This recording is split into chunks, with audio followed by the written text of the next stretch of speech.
जय हिंद दोस्तों। आपका जिस चीज़ का बेसब्री से इंतज़ार था वो पल आ गया है। और जो लोग भी यूपी कांस्टेबल का फॉर्म भरे थे और री एग्ज़ाम का इंतज़ार कर रहे थे, उसका डेट भी आ गया है।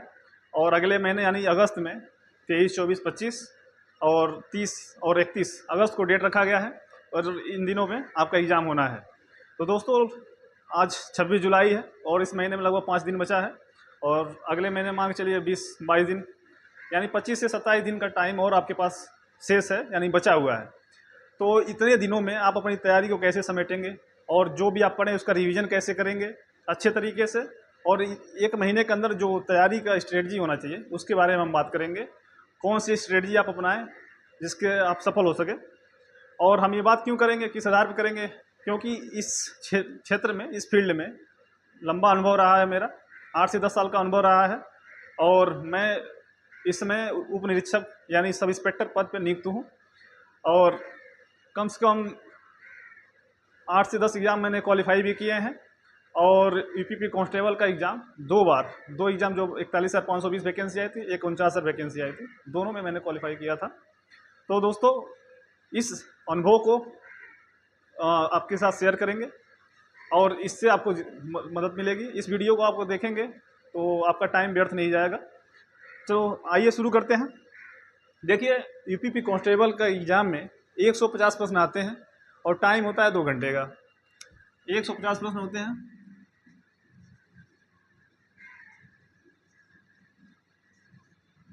और समय होता है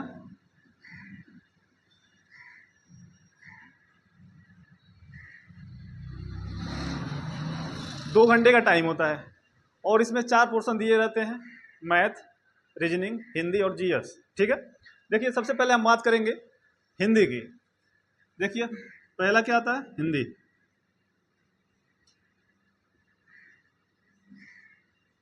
देखिए, हिंदी में 37 प्रश्न आते हैं। ठीक है, हिंदी के लिए 37 प्रश्न आते हैं। अब देखिए, इसको तैयार कैसे करें। देखिए, आप जो भी बुक पढ़े हो, मेरे हिसाब से सबसे अच्छी बुक इस समय मार्केट में राजपाल सिंह की यूनिवर्सल की बुक आती है, समान हिंदी की बुक आती है। उससे अच्छी बुक कोई नहीं हमें दिखती है। उसमें त्रुटि भी नहीं है, त्रुटि कम है और कंटेंट बहुत बढ़िया दिया हुआ है। देखिए, आप राजपाल सिंह की यूनिवर्सल की बुक पढ़े हो, लुसेंट की बुक पढ़े हो, चाहे आदित्य पब्लिकेशन की बुक पढ़े हो, चाहे जो भी पढ़े हो, उससे कोई समस्या नहीं है। एक किताब जो है आपको रिवीजन करना है। जैसे मान लीजिए, एक कोई बुक ले लीजिए। वो बुक आप चाहे लुसेंट का पढ़े हो, चाहे आदित्य का पढ़े हो, चाहे राजपाल सिंह का पढ़े हो, एक बुक का रिवीजन आपको करना है। ठीक है। और रिवीजन करना कैसे है? देखिए, मान के चलिए इस महीने में 5 दिन बचा है और अगले महीने में 20 दिन पकड़े चलिए, टोटल 25 दिन आपके पास टाइम बच रहा है। ठीक है, 2-3 दिन इधर उधर निकल ही जाएंगे। ठीक है। तो 25 दिन को आप कैसे यूटिलाइज करेंगे, आइए उसके बारे में बात करेंगे। देखिए, सबसे पहले 8-8 दिन का आप 3 पार्ट में बांट लीजिए। ठीक है। उसके बाद 1-2 दिन बचेगा, वो आपके बोनस पॉइंट होगा। 3 पार्ट में बांट लीजिए आप। ठीक है। और अपने सिलेबस को ऐसा मतलब करिए, जितना भी आपको रिवीजन करना है, जितना भी आपको तैयार करना है, उसको 8 दिन में आप रिवीजन कर दीजिए एक बार। क्योंकि इन 25 दिन में, 24-25 दिन में आपको 3 बार रिवीजन करना है। ठीक है। जितना ज़्यादा रिवीजन आप करेंगे उतना अच्छा स्कोर होगा आपका। तो आपका जितना भी सिलेबस है, कोशिश ये करिए, देखिए जी जान लगा लीजिए और एग्ज़ाम निकाल लीजिए। उसके बाद मस्ती ही मस्ती है। ठीक है। तो हम तो यही कर रहे हैं, जी जान लगा के अभी पढ़ लीजिए। जितना भी आपका सिलेबस है उसको आप हम बता दे रहे हैं क्या क्या आपको पढ़ना है, उसको 8 दिन के अंदर आप रिवीजन कर लीजिए। ठीक है। उसके बाद अगले 8 दिन में दोबारा उसी को रिवीजन करिए। ठीक। फिर अगले 8 दिन में दोबारा तीसरी बार उसी चीज़ का रिवीजन करिए, नया कुछ मत पढ़िए। ठीक है। अब नया पढ़ने का टाइम आपके पास नहीं बचा है। ठीक है। तो आपको इतने दिनों में 3 बार रिवीजन करना है। ठीक है। भले 10 घंटा पढ़ना पड़े, चाहे 12 घंटा पढ़ना पड़े। एक महीने के लिए आप जो भी काम है उसको साइड कर दीजिए, क्योंकि आपके करियर का सवाल है, भविष्य की बात है। ठीक है। अभी अगर मेहनत कर लेंगे तो भविष्य अच्छा होगा। ठीक। तो हिंदी के लिए कोई एक बुक जो भी आपके पास हो और पहले आप उसको पढ़ चुके हो 2-3 बार, उसी को पढ़िएगा, नया बुक मत लीजिएगा। ठीक। प्लस जो प्रैक्टिस सेट होता है,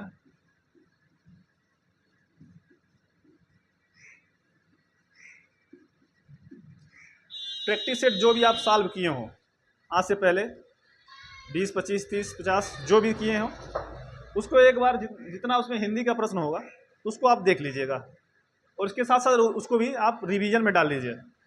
रिवीजन क्या करेंगे आप, कोई जो आपके पास एक बुक हो जिसको आप कई बार पढ़े हों उसको रिवाइज करना है, नया बुक नहीं लेना आपको, ठीक है।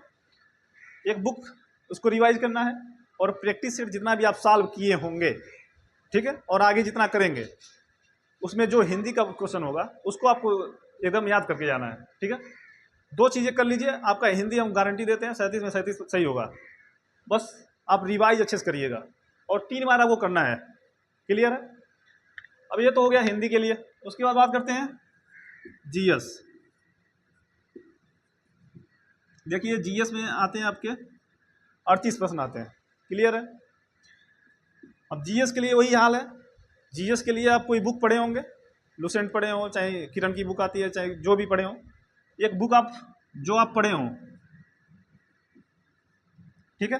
जीएस का एक बुक जिसको आप 2-3 बार पढ़े हो उसको रिवीजन करना है, plus practice set. Practice set जो भी आप सॉल्व किए उसमें जो भी जीएस का प्रश्न है उसको आप याद कर लीजिए, उसको आप रिवीजन कर लीजिए। इसका और इस 8 दिनों में करना है, और 3 बार करना है आपको। क्लियर है। उसके बाद क्या बच रहा है, यूपी स्पेशल,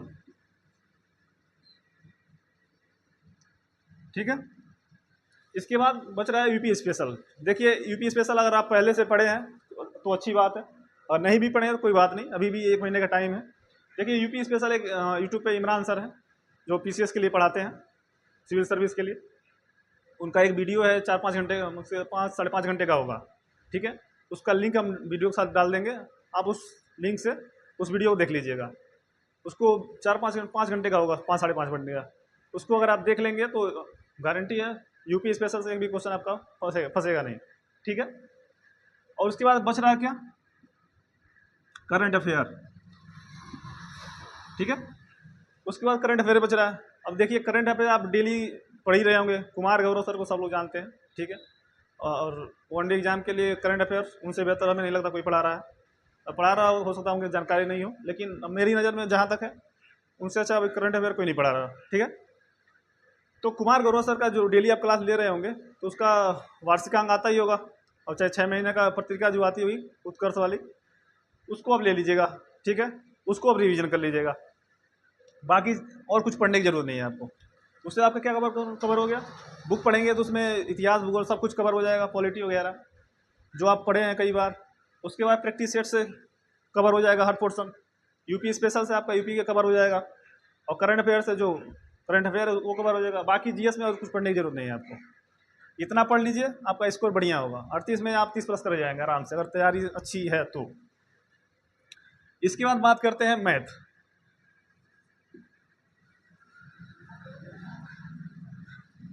देखिए मैथ में 20 प्रश्न आते हैं लगभग। क्लियर है।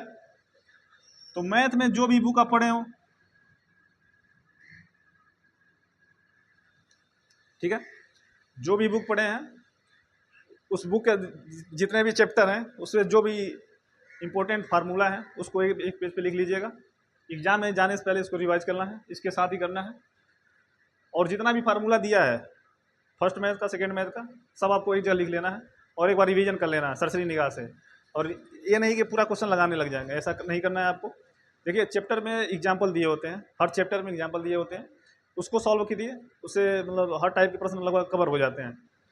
और जो भी मैथ का RS अग्रवाल पढ़े हो, चाहे SD यादव का जो भी पढ़े हो, जिससे भी मैथ पढ़े हो, एक बार रिवीजन कर लीजिएगा, आपको आता हो तो भी, नहीं आता हो तो भी, ठीक है। बाकी प्रैक्टिस सेट जो आप किए उसको करना है। उसके बाद बात करते हैं रीजनिंग के लिए।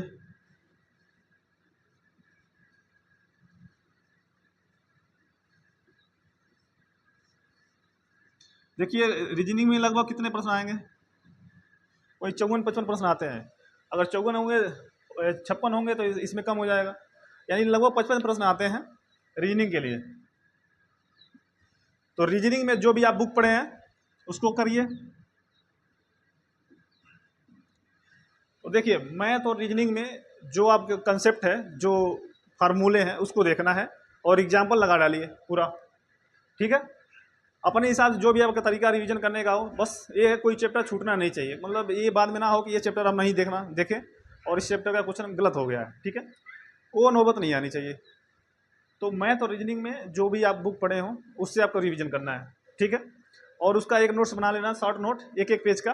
जैसे मैथ का जो भी फार्मूला है उसको लिख लीजिए, और रीजनिंग का जो भी आपका कंसेप्ट हो, चाहे घड़ी का, चाहे जो भी चैप्टर का हो, आप उसको एक बार लिख लीजिए, एक पेज पे आ जाएगा आराम से। और ये एग्जाम में जाने से पहले आप रिवीजन कर लेंगे तो आपके दिमाग में रहेगा, ठीक है। और प्रैक्टिस सेट जो भी आप दिए हैं उसमें जो क्वेश्चन है मैथ और रीजनिंग का, उसको एक सरसरी निगाह से देख लीजिएगा। और इन 8 दिनों में आपको इतना रिवीजन करना है, क्लियर है। हमें लगता है 8 दिन से कम में ही हो जाएगा रिवीजन, अगर आप तैयारी किए हैं अच्छे से तो।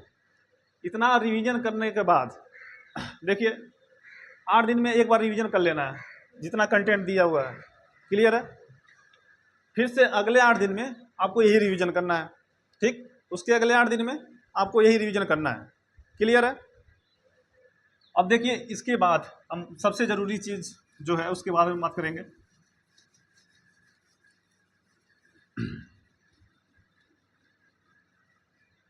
देखिए जो सबसे ज़रूरी चीज़ है उसके बारे में बात करते हैं।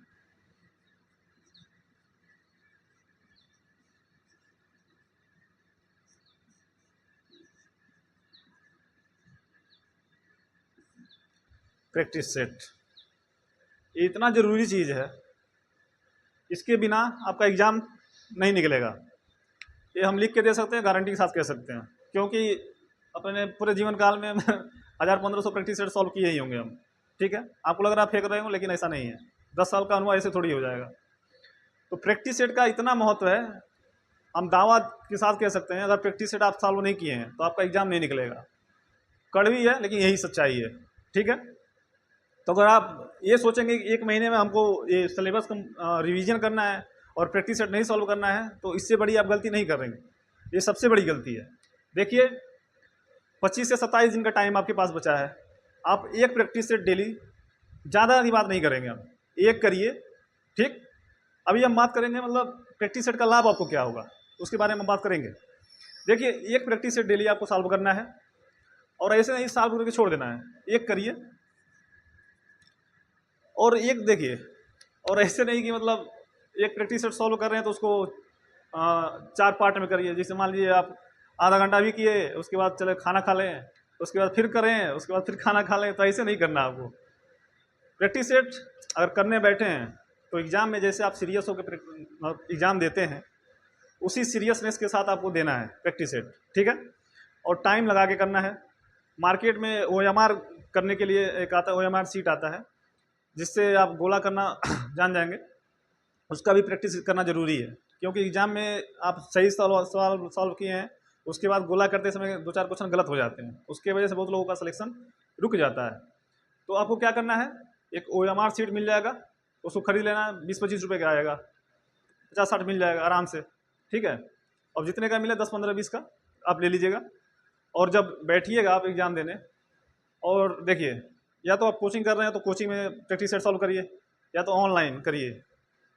ऑनलाइन करिए, उससे ये पता चलेगा कि आपकी क्षमता कितनी है, आप कितने पानी में हैं, और कंपटीशन का लेवल क्या है, और आप कहाँ पे मतलब कहाँ तक पहुँचे हैं, और की तैयारी कितनी है, और कितना आपको और जोर लगाना है, ठीक है। तो देखिए प्रैक्टिस सेट का सबसे बढ़िया तरीका, आप टाइमर लगा लीजिए, क्लियर। और टाइम के अंदर करिए। और सबसे बेस्ट तरीका हम बताते हैं, देखिए पहले GS कर लीजिए, उसके बाद GS के बाद हिंदी कर लीजिए, उसके बाद रीजनिंग कर लीजिए, मैथ कर लीजिए।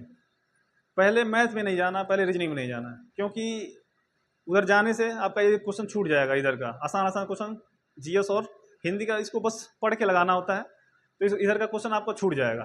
तो गलती आपको ये नहीं करनी है, पहले GS या हिंदी में से कोई कर लीजिए, इन दोनों को पहले कर लीजिए। और सबसे बेहतर तरीका ये है, देखिए 150 प्रश्न है, आप हिंदी करिए, GS करिए, जो आपको कंफर्म आता है 100%, उसको आप टच करते जाइए सरसरी निगाह से, ठीक है। और एक ऐसा होता है कि जिसे हमें बिल्कुल नहीं पता, उसको आप मत टच करिए। और दूसरा होता है कि आप अगर टाइम दे तो लगा सकते हैं, तो उसको आप गोला कर लीजिए, ठीक है, उसको बाद में करने के लिए। आप अगर तैयारी अच्छी है तो 100+ क्वेश्चन आप ऐसे एक चक्कर में आप कर जाएंगे। ठीक है, आप सीधे 1 से 150 तक जाइए, जितना भी आपका टच हो जाए उसको गोला कर लीजिए। ठीक है, OMR में गोला कर लीजिए। उसके बाद जो क्वेश्चन बच रहे हैं उसको आराम से तसल्ली से करिए, एक एक क्वेश्चन करते जाइए। देखिए 150 प्रश्न में से गारंटी है, और आपकी तैयारी अच्छी है तो 105-10 क्वेश्चन पहले अटेम्प्ट में कर जाएंगे आप। उसके बाद आपको 20-25 क्वेश्चन और करना है।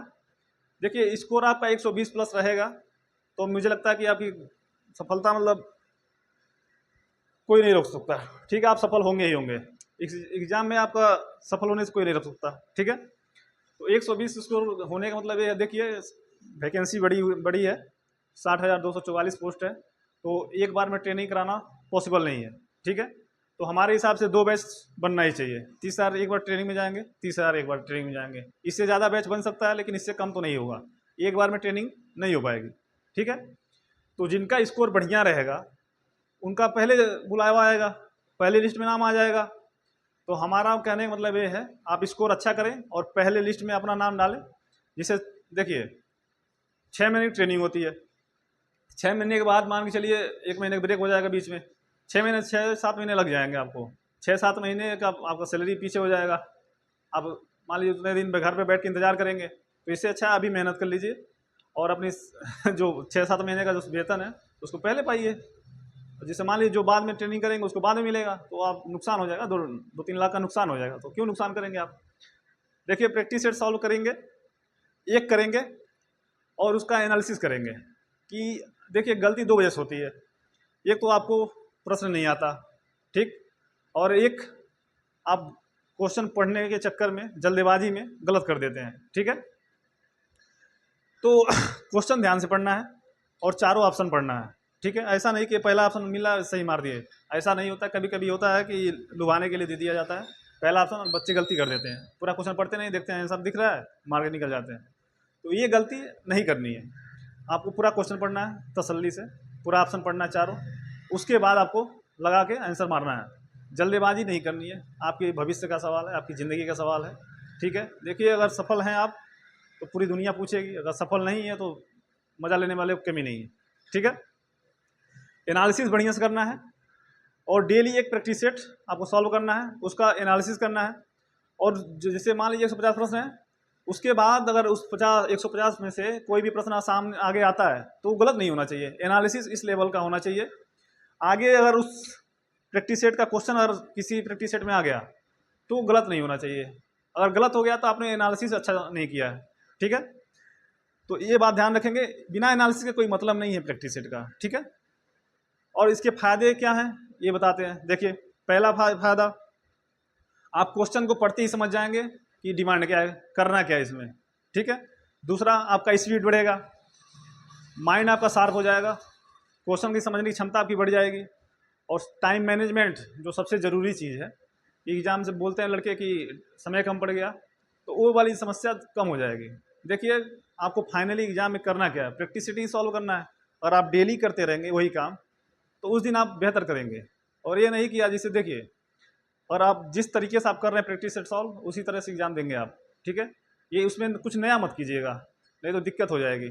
ठीक है, तो जितना हम बताए हैं उसको 3 पार्ट में बांट लीजिए। अभी 25 से 27 दिन का टाइम है, 3 पार्ट में बांट लीजिए। 8-9 दिन में 8 या 9 दिन में पूरा रिवीजन कर डालिए एक बार, मतलब कम से कम 3 बार रिवीजन आपको होना चाहिए।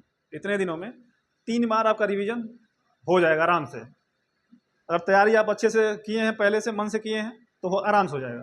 ठीक है, जितना हम बताएं उतना पढ़ लीजिए और डेली एक प्रैक्टिस सेट फॉलो करिएगा अभी से। ठीक है, डेली प्रैक्टिस सेट एक सॉल्व करेंगे तो आराम से आपका सिलेक्शन हो जाएगा। ठीक है, तो दोस्तों और कोई भी अगर आगे जानकारी चाहिए तो कमेंट कर दीजिएगा और वीडियो हम बना देंगे। ठीक है, तो मिलते हैं अगले वीडियो, तब तक के लिए जय हिंद, अपना ख्याल रखिए और तैयारी को बेहतर करिए, रिवीजन करते रहिए।